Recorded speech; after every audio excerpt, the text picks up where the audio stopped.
Military takes over Zimbabwe's capital, detains Mugabe, wife and top officials. Zimbabwe's President Robert Mugabe and his wife have reportedly been detained by the military in a bloodless transition of power, and the country's deposed vice president has returned from exile. Army boss, Major General Moyo, President Mugabe and family are safe, but army is targeting criminals around him. The army commander claims to have stepped into calm political tensions over 93-year-old President Mugabe's possible successor.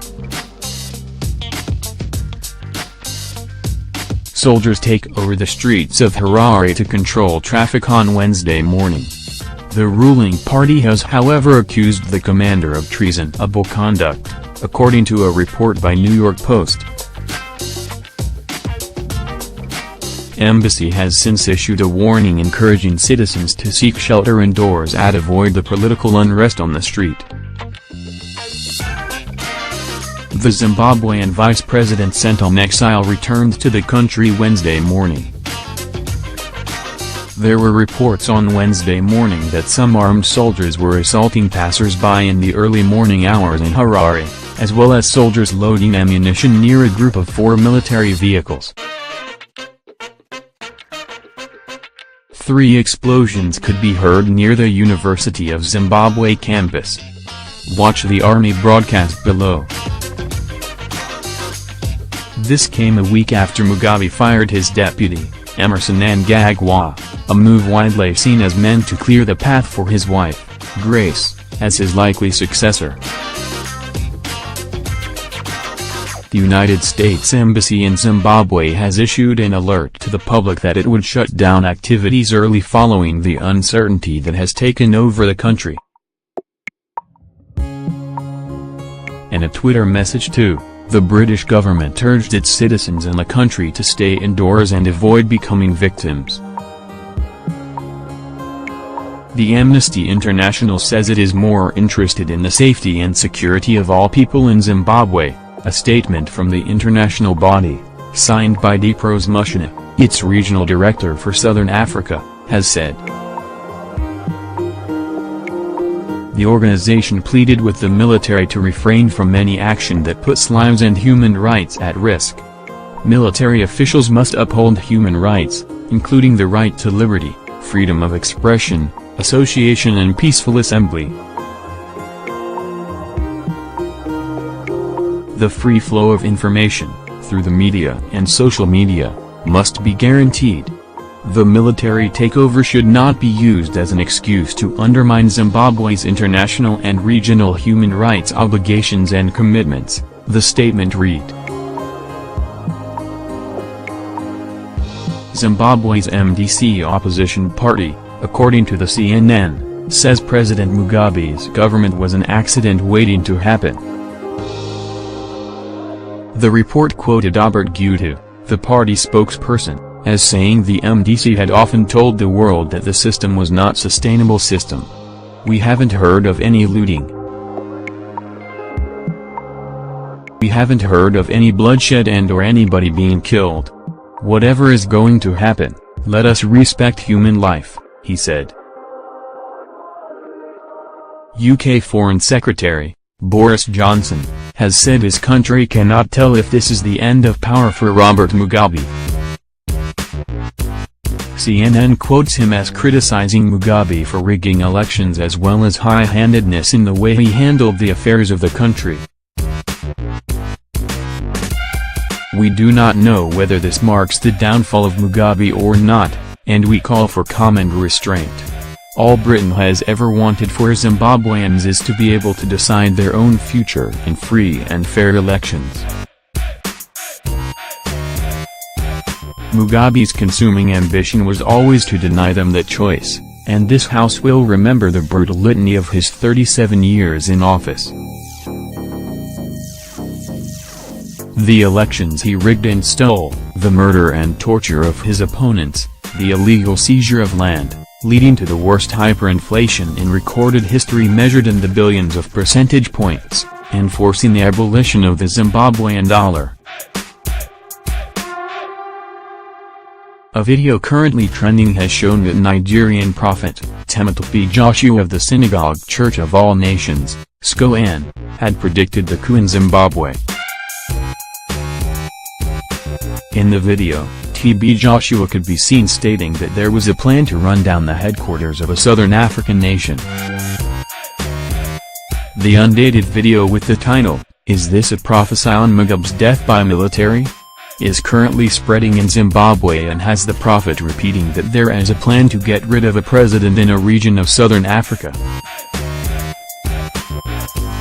The military are interested in embarrassing a president, either they kill him or kidnap him.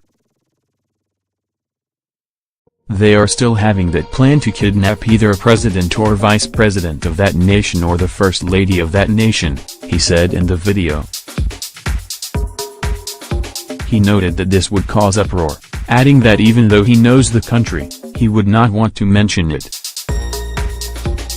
A fresh report from the troubled Zimbabwe indicates that President Robert Mugabe may have succeeded in negotiating with the country's military for his wife to leave for neighboring South Africa in return for his giving up power, possibly on Friday, November 16.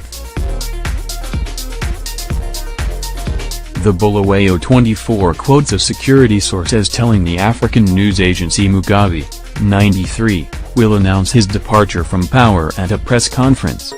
However, Sky News reports that Grace Mugabe fled to Namibia. Mugabe has negotiated for Grace to leave the country while he prepares to step down. Press conference tomorrow afternoon. Soldiers indeed have the president and his presidential guard under siege. Zimbabweans are urged to stay away from the CBD tomorrow, the source said. A new report by Zimbabwean IOL News states that the country's army has taken over a paramilitary police support unit depot in Harare. The soldiers have also succeeded in disarming the police officers there. The report adds that the military is now in charge of the country's armory. It quoted a source as telling Reuters, "They are now in charge of all armory, all gates and roads leading in or out of the camp. Arcturus Road, which leads to the camp, is closed and all support unit details with guns have been disarmed."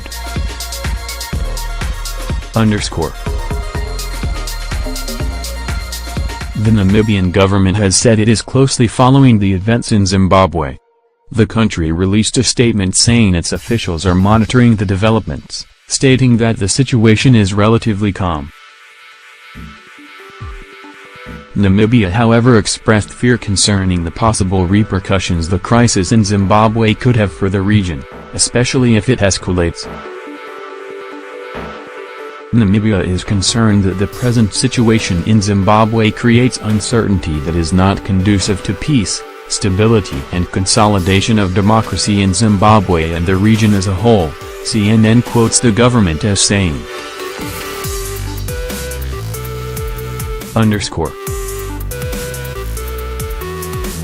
The UK Foreign Secretary Boris Johnson says it is difficult to see how the crisis in Zimbabwe would end, describing the situation as very fluid. CNN quoted him as saying, "It is hard to say how this will turn out." He added that everyone wants to see a stable and successful Zimbabwe. Credit, The Dogma Chronicle.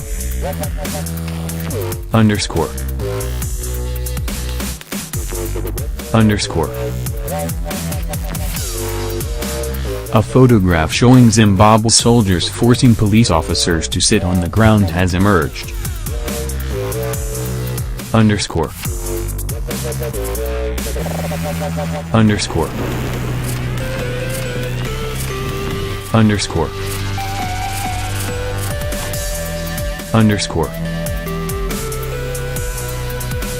ZANU-PF Youth Wing says its members would not fold their arms and watch the army take over the country from a duly elected president.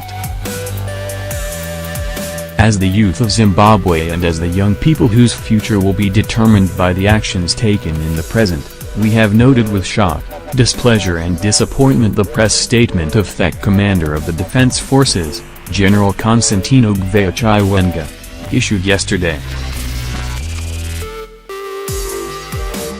Kudzai Chipanga, the leader of the ZANU-PF Youth Wing.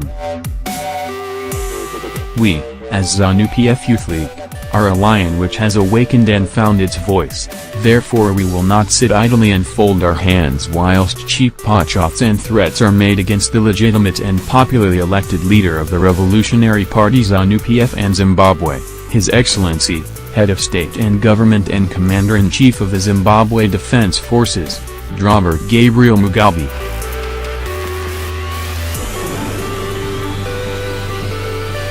This statement is therefore issued without regret, fear or compunction. Defending the revolution and our leader and president is an ideal we live for, and if need be it is a principle we are prepared to die for. From the outset we would like to make it clear that we have every respect for the armed forces in this country and cherish their role in protecting and safeguarding the country and its revolution, part of the lengthy statement said.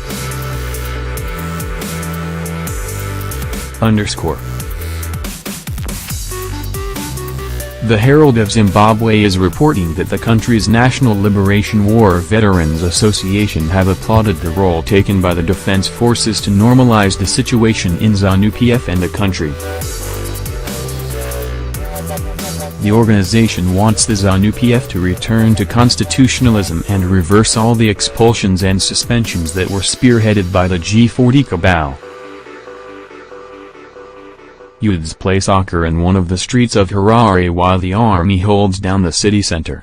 The ZLWA also wants Mugabe to be recalled as the first secretary and president of Zimbabwe. South Africa's President Jacob Zuma has joined African leaders speaking about the military takeover in Zimbabwe. Zuma believes that there cannot be unconstitutional change of government in Zimbabwe.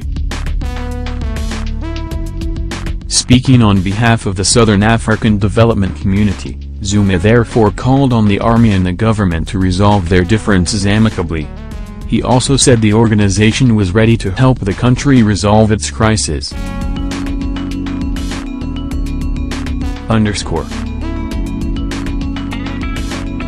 Even though the world is watching in apprehension, Zimbabwe's military denies any coup is going on.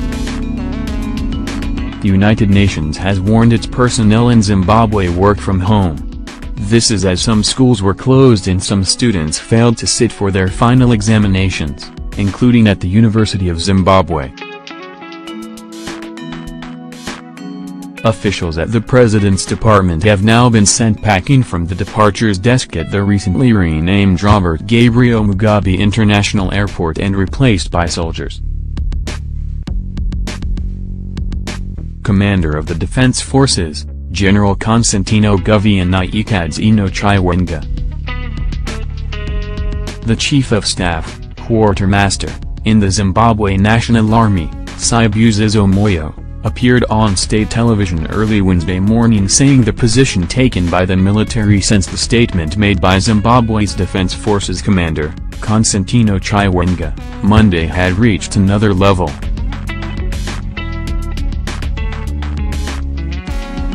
Firstly, we want to assure the nation that His Excellency the President of the Republic of Zimbabwe and Commander-in-Chief of the Zimbabwe Defense Forces and his family are safe and sound and their security is guaranteed.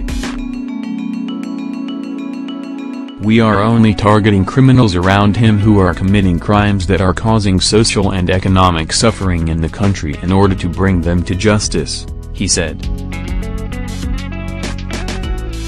Reports say Zimbabwe's parliament building has been taken over by the military with helicopters circling the city center. At the moment, the country's police is not visible in the streets. Some of the cabinet ministers, including the one in charge of finance, loyal to Grace Mugabe, and some top ruling ZANU-PF officials have been arrested. The CNN reports that President Mugabe and his family are safe even though tanks have overtaken the country's capital. to both our people and the world beyond our borders, we wish to make it abundantly clear that this is not a military takeover of government, Major General S.B. Moyo said in a televised statement. But the report quotes Alex Mangaza, a former political aide to ex-Zimbabwean Prime Minister Morgan Tsvangirai, as saying, "This is a coup by any other name. They might be trying to give a fig leaf to the notion that President Mugabe is still the leader. But de facto they are obviously the military force."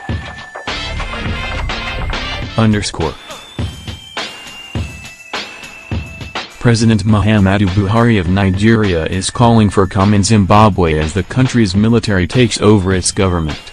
Buhari wants the military to recognize the country's constitution. Buhari and Zuma have spoken out to the country's government and the army. Buhari, who urged all political and military stakeholders in Zimbabwe to avoid any action that could plunge the country into unnecessary conflict and impact negatively on the region, added, "Every attempt must be made to resolve all contentious issues by constitutional means in Zimbabwe to save the country from avoidable political instability." The BBC is reporting that claims from Zimbabwe in the afternoon of Wednesday, November 15, indicate that Robert Mugabe has negotiated for Grace, his wife, to leave the country while he prepares to step down. There is confirmation that the president and his guard are currently under siege. The report also said Zimbabweans are urged to stay away from the central business district until further notice.